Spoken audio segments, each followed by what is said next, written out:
Awesome. I work with Allie. Allie has a passion for trauma-informed care education, which was very clear from the very beginning. Allie, I feel like you almost had this thing ironed out before we even got to the point, which was great. So I'm super excited to see kind of the end product and kind of what you ended up with. So take it away. Thanks. All right, so you can see my screen now, right? Yep, we can see your screen. Okay, Everything's good to go. You're recording. great.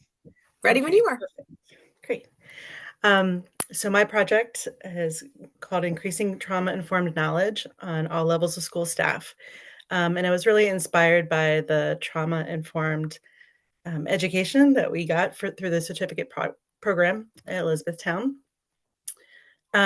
So as Dr. Martin said, I definitely had some ideas about things that I would like to do in our school district. The more I learned, the more I kind of saw and made the connections of things that were possible. So starting with the literature review, it was a little frustrating, and I'm sure it will change with time. But right now, most of the OT literature about trauma is focused on adults with post-traumatic stress syndrome. Um, and the functioning in schools is not a high load of representation in the literature. There's some disagreement in the literature about staff education, whether it should be top down or bottom up.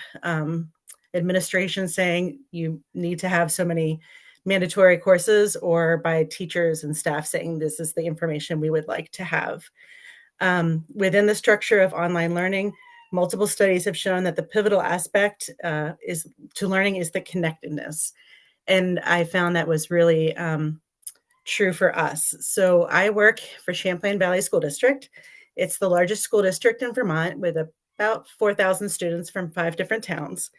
We have a host of about 900 faculty and staff. Before COVID, there were some district-wide trainings about the impact of childhood trauma, which was really well received. The institutional knowledge decreased with staff turnover and the lack of refreshing courses for the older staff. After taking the trauma-informed classes, I wanted my capstone to extend to a wider scope of school staff. So while special educators often get a lot of the training and paras, I wanted all staff to have some access, including bus drivers, food service staff, and custodians, those people who are really interacting with kids when they may be at their best and also at their worst. Also wanted new faculty to have this available to them, as well as related service staff, so OTs, PTs, and SLPs. So Vermont is a small place, and sometimes new learning opportunities need to be created. So I sent out a district-wide email with a needs assessment survey. Was really excited that 156 people responded. And as you can see here, the interest for a 2 to 4 hour class of some kind was very something that people wanted. There was only that small little green part there of people who were not interested. Um, and then we took all the information about interest and trauma and what people felt that their skill and confidence levels were. And it was one of the sections offered at a district-wide DEI workshop. So this was an opportunity for me to talk to all of the paraeducators and all of the school staff. So again, those food workers, bus drivers, front office staff, all of those folks I was hoping to scoop up.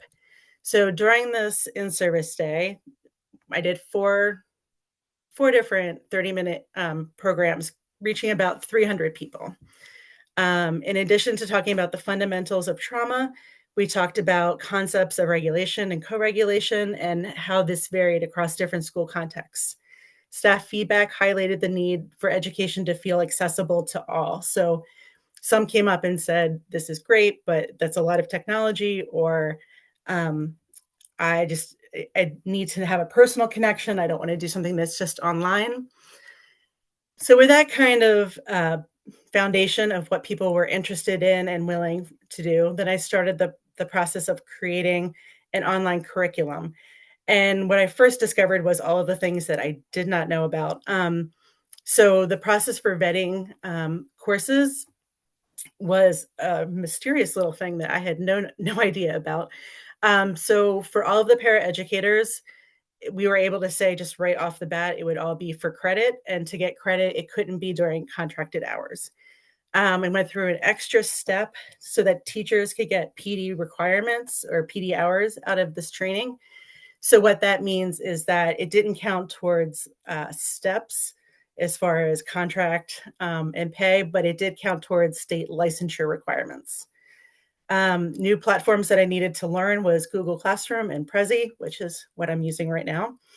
And then marketing and figuring out how to get the word out and all of the cross sections. This turned out to be a win-win opportunity as the district is looking to find ways to make continuing education more accessible to different kinds of learners. And so they've been looking at how to do online classes and not yet had an opportunity to try anything.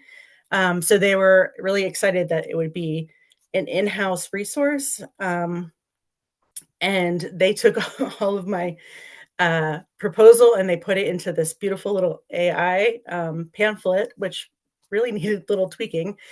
And so this got distributed to all of the staff, and then principals and special ed administrators put it in their meeting notes and also in newsletters to help spread the word. So then it came to the part of building a classroom. So we used Google Classroom because that was accessible to everybody in the district. And for the 8th through 12th grade teachers, it was something that they used somewhat frequently. So I created a welcome unit that had a formative survey, and then there were units with anatomy of training, anatomy of trauma, impact of trauma on learning, strategies and considerations, self-care, preventing secondary trauma, a summary reflection, and a professional reflection. So all in all, 6 professional development credits could be accessed by anybody. The way it was set up is that people didn't have to go sequentially, and they could kind of pick and choose. Within each unit, it had a different selection of readings where people were encouraged to do at least 2, but to pick the ones that most spoke to their curiosities and also their context within their job. It had a variety of videos within each unit.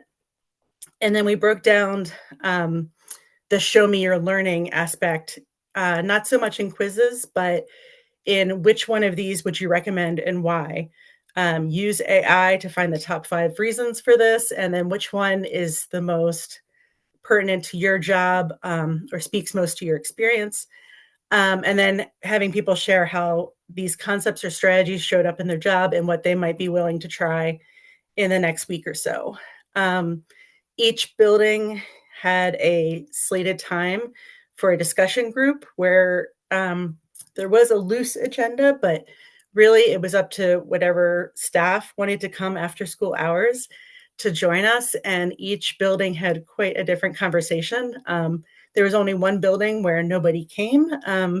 Everybody else had at least 4 to 5 people, if not more, which was really encouraging. And there was also a professional development reflection paper as an option. So with this foundation, it was kind of time to set it. So all in all, 56 people signed up.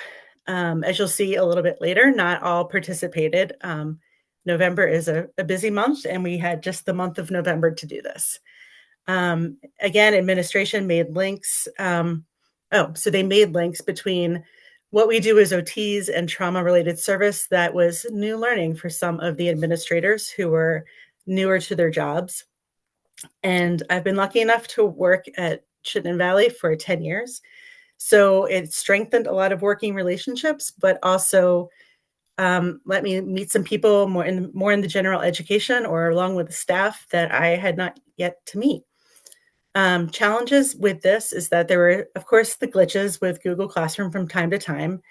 The teachers for K to 7th or 8th grade don't always use Google Classroom. And so there was some confusion about how to navigate it. So people would just email me and we would spend some time going through it. It was also a pretty nice chunk of time to create a spreadsheet to track where everybody, what units they had completed or what parts of what units. And then just to really, I wanted to make sure that people took this time, that they got a personal response on the reflections. So we got to talk and kind of keep an e-conversation going. If people had wonderings, I made the time to make sure that they had additional resources, or to share who the resources in their building were if they didn't already know. And again, this was a new format, so it did take some navigating. So all in all, 38 people participated, and a total of 127 hours of professional development were added to our district. The formative data showed that while a lot of people felt they had a knowledge about trauma, very few had confidence in knowing how to employ these strategies. At the end of the summative data, people showed that they had a greater confidence and also had more of an interest the more that they learned. Staff responded that they would like more real life and classroom applicable strategies. Overwhelmingly, staff would be willing to use this learning format again, and many expressed an interest in deeper learning about trauma informed care. So, what we accomplished at the end of the day is that there is now a template for new and sustainable training options for the district. I've already met with some of the professionals who do Harkness as educational strategy. So they're using the template to build their own training modules.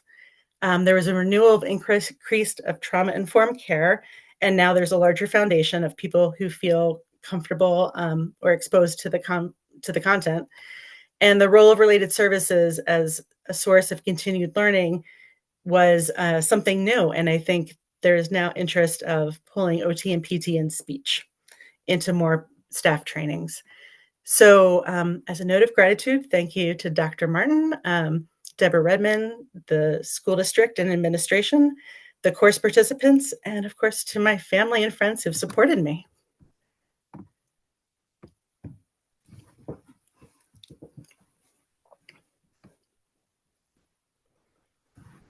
We'll open it up to questions. Like we've been doing before, if you want to unmute yourself, you're welcome to do that and ask, or you're welcome to put it in the chat bar.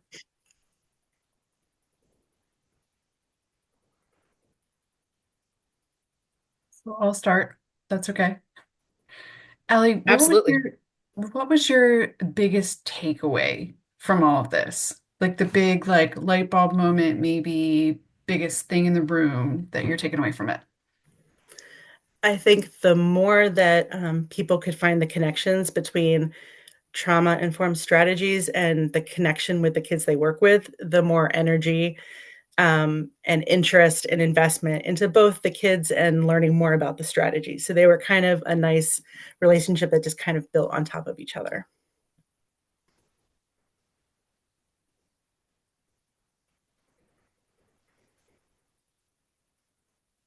And Allie, I'll follow up with a question. So again, thank you for your interest in the topic. Again, I think it fits into all that we've been hearing so far about teachers and staff and everyone needing this information, and that people might know about it, but they really need some help implementing that. So I thank you for that. So my question is really about when you talked about the results that you, uh, the latter part of your slides when you were talking about the things that you found came out of that. How did you get that information? Was that a survey? Was that just was your impressions? How did you come to those conclusions? Yeah, so there was a formative survey that was attached at the end of the entire unit. And initially, some people didn't realize that it was part of it. So I did go back and email people and be like, hey, if you could fill this out, that would be really helpful. So we captured 90% of the people that took the class in that formative survey. And then did you just took everything that they wrote and looked at some of the common themes? Yes. There was also kind of a Likert scale with kind of comparing their past selves to their current selves as far as knowledge and comfort. And then the recommendations for what they would like to see also kind of helped kind of just validate some of the validate some of the work and also allow for future options. And I'll ask one more question, and it reflects what I had asked earlier with Allison. But did you find anybody else who had done something similar, or is this really very innovative and really brand new for this type of work?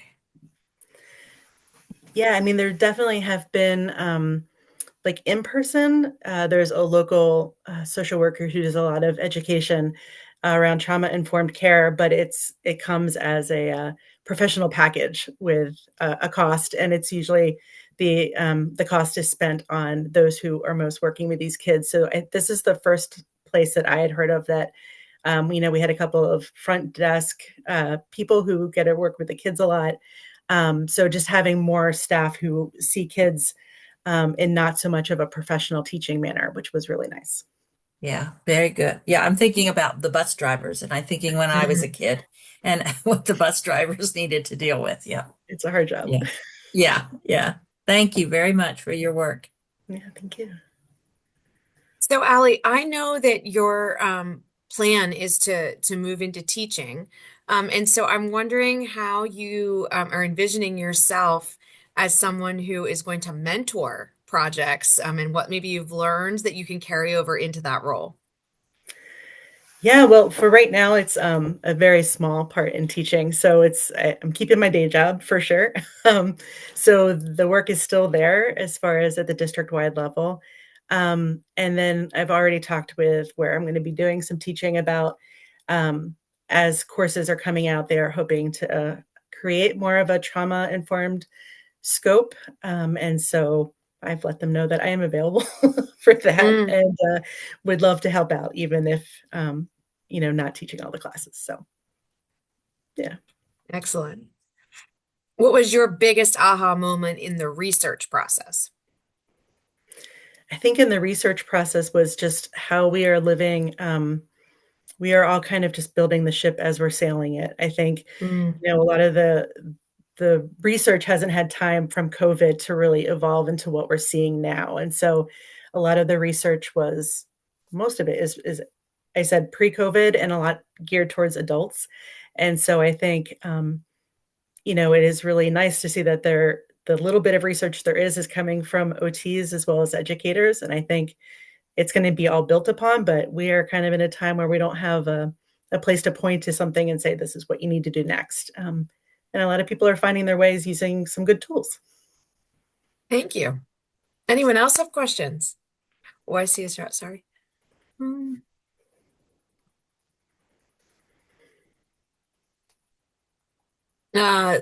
Some comments about how I'm very appreciative that the work involved everyone. That bus driver job is definitely different today than it was a few years ago. Any other questions, comments?